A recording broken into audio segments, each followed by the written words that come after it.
السلام عليكم ورحمة الله وبركاته. الحمد لله. الحمد لله الذي نحمده ونستعينه ونستغفره ونؤمن به ونتوكل عليه. أما بعد.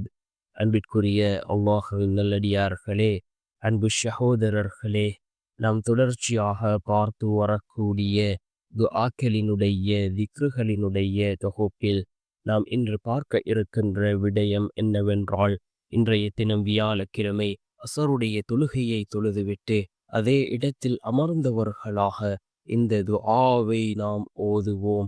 இந்த துஆவை ஓதுவதன் மூலமாக 12 மலக்குமார்கள் போட்டி போட்டுக்கொண்டு ரசூலுல்லாஹி ஸல்லல்லாஹு அலைஹி வஸல்லம் அவர்கள் கூறினார்கள், 12 மலக்குமார்கள் போட்டி போட்டுக்கொண்டு அல்லாஹ்விடத்திலே கொண்டு போய் சேர்ப்பார்கள் என்று கூறினார்கள். அப்படிப்பட்ட மிகச்சிறந்த ஒரு துஆவை தான் நாம் இன்றைய வீடியோவில் பார்க்க இருக்கின்றோம். அன்பார்ந்தவர்களே, அல்லாஹ்வின் நல்லடியார்களே, நாம் கண்ணியமான ஒரு மாதத்தை அடைந்திருக்கின்றோம். அதுதான் ரஜபுடைய மாதம். அல்லாஹ் ஜல்ல சுப்ஹானஹு வ தஆலா 4 மாதங்களை கண்ணியப்படுத்தியிருக்கின்றான்.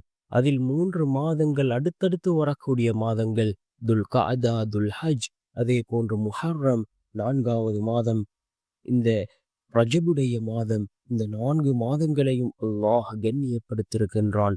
ஏராளமான வரலாற்று சிறப்புகள் இடம்பெற்ற ஒரு மாதம் இந்த ரஜபுடைய மாதமாக இருந்து கொண்டிருக்கின்றது. நாம் அதிகமாக அல்லாஹ்விடத்திலே பிரார்த்தனை செய்வோம். நிச்சயமாக அல்லாஹ் ஜல்ல சுப்ஹானஹு வ தஆலா நம்முடைய எல்லா நிலைமைகளையும் சீராக்கி தருவான். அதே போன்று இந்த அசருக்கு பின்னால் உள்ள நேரம் இருக்கின்றதே, மிக முக்கியமான ஒரு நேரமாக இருந்து கொண்டிருக்கின்றது. யார் ஃபஜ்ருக்கு பின்னும் அசருக்கு பின்னும் அல்லாஹுவை நினைவு கூறுகிறார்களோ, அல்லாஹுவை திக்ர் செய்கிறார்களோ, அவர்களுடைய அன்றைய நாளினுடைய தேவைகளை அல்லாஹ் பூர்த்தி செய்து கொடுப்பதாக அருமை நாயகம் ஸல்லல்லாஹு அலைஹி வஸல்லம் அவர்கள் கூறினார்கள்.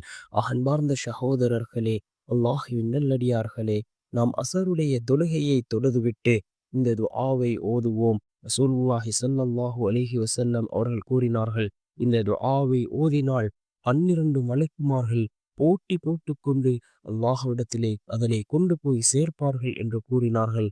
என்ன துஆ? அல்ஹம்துலில்லாஹி ஹம்தன் கஸீரன் தய்யிபன் முபாரக்கன் ஃபீஹ்.